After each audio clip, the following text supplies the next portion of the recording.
What's going on, everyone? It's Friday, it's 5 o'clock, so that means it's time for some Niner Talk. Welcome back to the second episode of Not So Pro Niner Talk, where we talk about Niners only. But today, I want to talk about probably one of the hottest topics this preseason, or actually this past week. I want to talk about Jason Poe. Okay, he's the talk of the town right now, and I am recording this Thursday, and it will be releasing Friday. So he will be playing against the Houston Texans. I'm really excited to see what he has to do. But will he be starting? I know he's been taking some starting reps with the first teamers, but this guy is just phenomenal when it comes to his story. He went to Mercer University, Mercer Bears. He was an undrafted free agent. He is 6'1", 300 pounds, pretty small for the average guard. And he he's also a fullback. Yeah, imagine that. He is a offensive lineman and a fullback. So not only can he block, but he can also run and he can also catch the ball. Now, if I'm thinking like Kyle Shanahan, I'm thinking, okay, how can I utilize this guy to the most potential that I can? Because Kyle Shanahan, he is very creative when it comes to offensive play calling. We even seen Trent Williams try to go and run for a touchdown. What was it, last year, 2 years ago? That was crazy. And I'm excited to see what he does do with Poe. So yeah, it's really easy to root for the guy because obviously he's an underdog. He was undrafted. He didn't even have a combine. He created his own combine. He went on social media himself, on Twitter, recorded himself doing drills, catching the football, and he posted it out there. Uh, just in hopes that someone will draft him. And these draft analysts had him going in the sixth to seventh round, but fortunately enough for the San Francisco 49ers, that did not happen because we were able to get him. Now, one of the biggest questions is, will he make the 53? That's that's extremely tough. Personally, I would love for him to make the 53 because in high school, personally, I was a small lineman myself. I was able to catch the ball. I was able to do a lot of things. So I'm naturally rooting for the guy. But it's we're kind of set when it comes to offensive line. We got the GOAT Trent Williams, Aaron Banks, which kind of was a little bit of a disappointment. We did take him in the second round last year, 48th pick overall from Notre Dame. He's a massive dude. He was supposed to. We just see a lot of him last year. Hopefully that could be different this upcoming season. He is on the starting team, so we got Aaron Banks. As of right now, we have Jake Brendel as center. I know Daniel Brunskill is going through a little bit of injury. Spencer Burford, UTSA baby, another school that's on the up and up. UTSA. I'm from the San Antonio area here in Texas, so I'm super excited about this guy. I really hope he does. He is successful. We're gonna get into him a little bit more just in a second.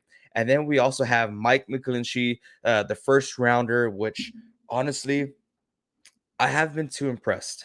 I haven't. When it comes to run blocking, he does a great job. We are a run heavy team, but for his pass block, I feel like he breaks down very quick. He's a big body guy, and I feel like he's not very mobile. He's been dealing with a lot of injuries. Just even right now, he's dealing with a knee injury. He aggravated it, and he won't be participating in the Houston Texans game. And the biggest question is, will he be ready for Week 1? And from Cal Shanahan, he did come out and say that I hope Mike McGlinchey is ready for Week 1. If not, we'll see what happens. And the automatic response, is like, oh, I mean, we have Colton McKivitz. He was already named the starter to start in the Houston game for preseason for Mike McGlinchey. So Colton McKivitz, he is the backup to Trent Williams. He will be on the right side taking over for Mike McGlinchey. But personally, I would like to see Spencer Burford get pushed to the right side as a tackle. You have Jason Poe as a right guard, Aaron Banks as the left guard, Jake Brendel center, and then of course Trent Williams as the left tackle.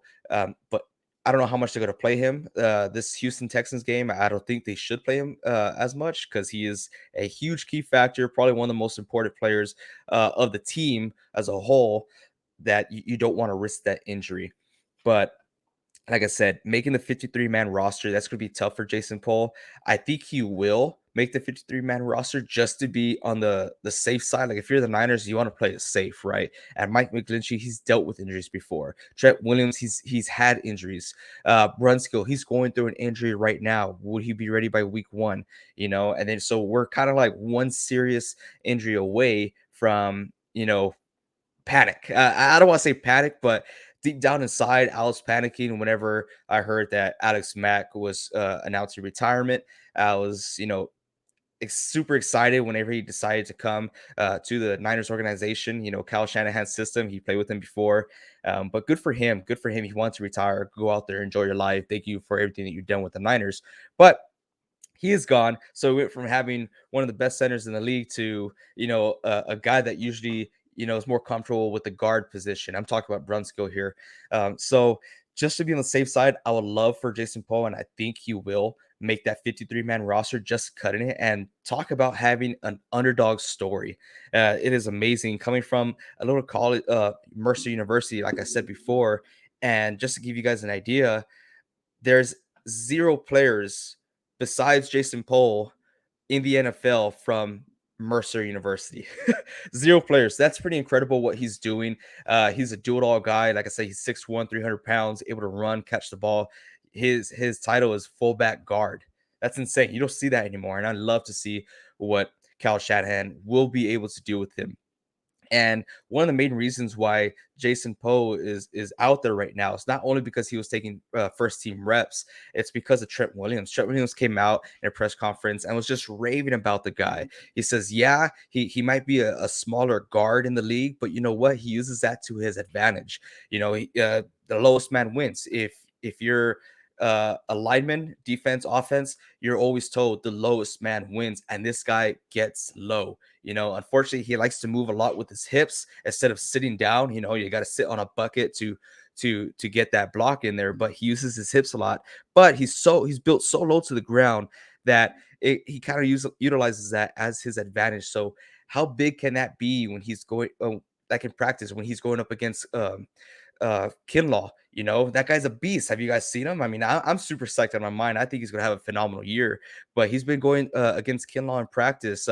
Armstead, it's going to be great. It's going to be great. I think he has a lot of potential. Poe-tential. As the title of the video, but I'm super excited. I hope you guys are too.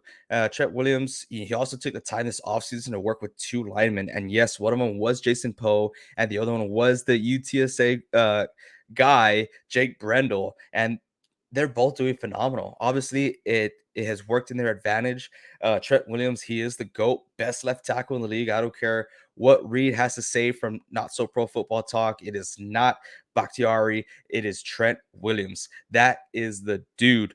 Massive, dangerous looking guy, and I hope Jake Brendel and Jason Poe can get a little bit of that. So let me know down in the comments below what you guys think, if Jason Poe will make the 53 or if we're just going to sign him in the practice squad. I really hope we don't lose him. If we lose him, I feel like that would be a huge hit. He's going to have a lot of potential elsewhere, but I think he should stay with the Niners. I think this will be his home, and I hope it is his home.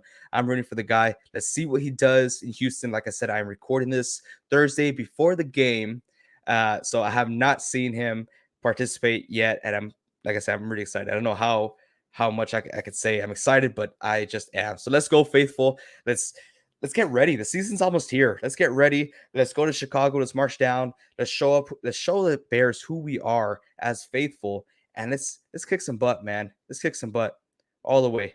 Thank you all so much for watching. If you guys do like these videos, let me know. I'll make some more. We do this every Friday. This is the second video, and until next time, you guys, or until next time, faithful, keep grinding.